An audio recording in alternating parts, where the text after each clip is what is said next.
Well, hello everybody. I hope that your 2025, this week 1 of 2025 is going so very well for you. I know that I am terrible at making videos. I don't post a lot. I usually don't want to post things unless I feel like I actually have something to say. So I have been getting a ton of messages from people asking me all kinds of questions about fasting, about what I do for fasts, about how to do short fasts, long fasts, etc., what to take, blah, blah, blah, blah, blah.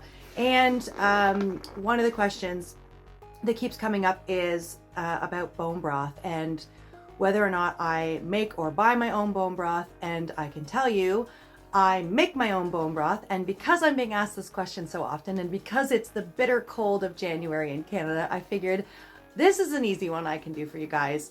If you want to see how I make my bone broth, then watch this video because we are going to go through it. It's so simple. It's so nutritious. It's just the perfect thing to add to your diet, whether you're fasting or not, especially in these winter months for us Northerners when we don't get a lot of exposure to vitamin D and sun and all the good nutrients that are in the bones. It's like Grandma's chicken noodle soup recipe. The reason that it's so good and always worked really well for making people feel better is because of the nutrients we get from this bone broth that we make. So here we go. I'll dive right into it. So Milo is making a succulent herb buttered roasted chicken for dinner tonight, which I can't wait to dive into. And eventually I will use these bones from this carcass for future bone broth. But in the meantime, I'm going to take the drippings from this actual roasted chicken and start my bone broth that way. In the crock pot it goes. So I freeze all the bones from any meat meal we have, and these are some bones that I froze from previous ones. So there's some beautiful beef bones going in, and I've got a couple of good chicken carcasses that are going to end up in this mix as well. My bone broth is a little bit different every time. It has the same sort of basis behind it, but I will always take meat that I've used from previous meals, and you'll be able to see in this one in particular, you can see some of the herbs and stuff that are left over from the previous stuffed chicken that we had. They are just going to give added flavor, beautiful flavor to this bone broth. So once I have all my bones in, I'm going to fill my crock pot with water to the point where it actually covers all the bones, and then I give it a little bit extra because it is going to cook down. So once we have all that water in there, then we're going to go ahead and stick it in the crock pot. Now I like to put mine on for a couple of days actually. You can cook bone broth in 24 hours, but I like to put it on for 2 days just to get the extra nutrients and fats and everything I possibly can out of there. So you can see my crock pot, I'm still trying to figure out how to use it. So I could have just gone down, but I went up. Anyway, pop the lid on, close the little handles, and let it simmer away, and I'll come back and check on it in a little bit. Okay, so now we are about 8 hours into the crock pot doing its work, and look at that simmering bone broth. So it's the next day and my bone broth has been simmering all night, so we're gonna go have a little check on it. I did add some time to that over the day, but as you can see, the bone broth is really becoming richer and denser. Look at all that steam coming out. Oh my gosh, guys, it smells so good. You have no idea.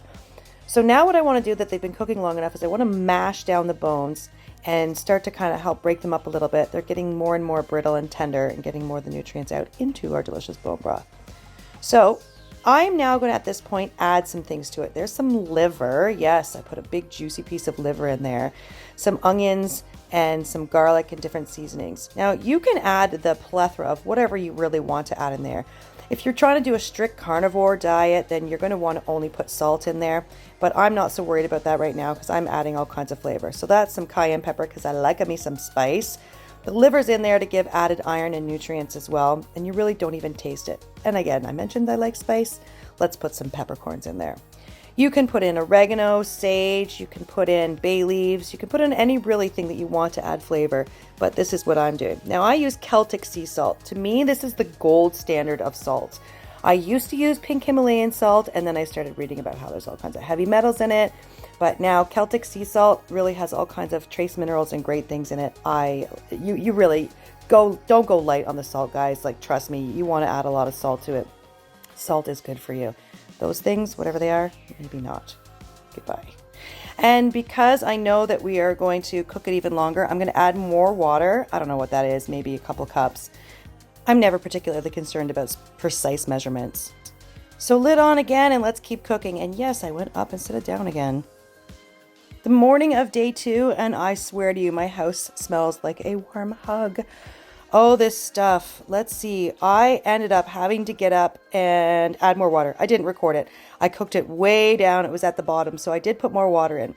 But now we are coming to the place where I only have a few hours that I left. I want to cook it, so I'm going to add some apple cider vinegar because that will help leach the last of the nutrients out of the bones. I put in like a couple tablespoons, maybe like there's 1, there's 2.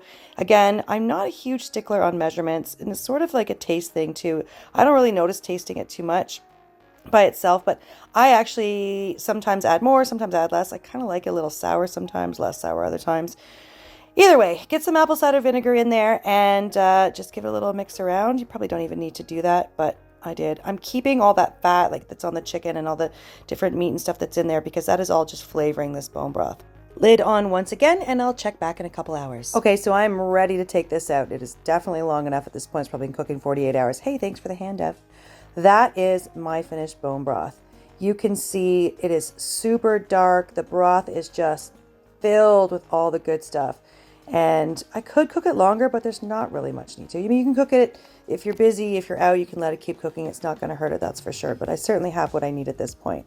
So now it is time for us to strain the bone broth. So I literally put a strainer over the sink, a big steel bowl in the bottom, and then just dump it out and let it drain. Once I have everything in there, I'm going to go ahead and just give the bones a little extra help, squishing them out to get the last bits of juice out of them. So drip, drip, drip it goes. And now I'm going to mash it. And you're going to have a look and see, once I'm done with this mashing, just how brittle the bones are at this point. You know, when they talk about osteoporosis and you don't have enough calcium and things in your bones, this is what happens when you take it all out. All out into our delicious bone broth. So yeah, that's actually hot. Very brittle. All the nutrients are sucked out and into our delicious golden broth below. Check it out. So you can see there's a really big layer of fat on the top and the golden juice of the underneath stuff. And when this stuff all gets into our bodies, it just does amazing things. So now I'm going to go ahead and store individual mason jars full of my bone broth. You can store this in a larger container if you want, if you're planning on using it all at once for making a big soup or something out of. But I love to have individual serving size containers, which I will put into the freezer and be able to pull them out whenever I want to have a very amazing drink. Last but not least. So from this batch, I got about 13 cups of bone broth, and you can see where the fat is separated on the top. Now I'm just going to go ahead and let these cool, and then I will put the lids on them, and then we'll take them to the freezer. Oh, look at my magic. I did that. But because I want to have some bone broth right now, I'm going to take one of the previous batches I made out of the freezer. So there's a frozen mason jar of bone broth. I've defrosted it on my counter. I do not use microwaves anymore, guys. I'm over it. So I like to heat up my bone broth in a double broiler type situation. Just a pot of water on the stove. Once it's heated up, I'm going to go ahead and just pour it into this cup, and we're going to have a little taste tester. I've talked a lot about the nutrients in this bone broth, and here's a general list of what we're getting. We're getting calcium, phosphorus, sodium, magnesium, potassium, vitamin A, B2, B12, vitamin E, omega-3s, 6s, iron, selenium, zinc, glucosamine and chondroitin, collagen and gelatin, and super high in amino acid glycine.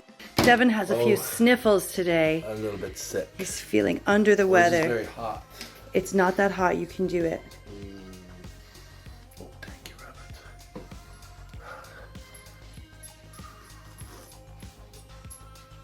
Oh, Rabbit. This makes me know that you love me so much. Thank you, Rabbit. Feel better soon, Dev. See, it's not that hot. Oh, I will get so strong, Rabbit. I will win with this. You're already winning, Dev. To victory. And while Devin cleans up in the kitchen, I'm going to go ahead and put my fresh batch of bone broth individual jars into the freezer. And then I'm going to go and see Loki, because I'm a huge fan of using as much of the animal tip to tail as possible. So Loki, sir, is going to get some of the meat that was left over from the bone broth afterwards. He really loves the liver especially.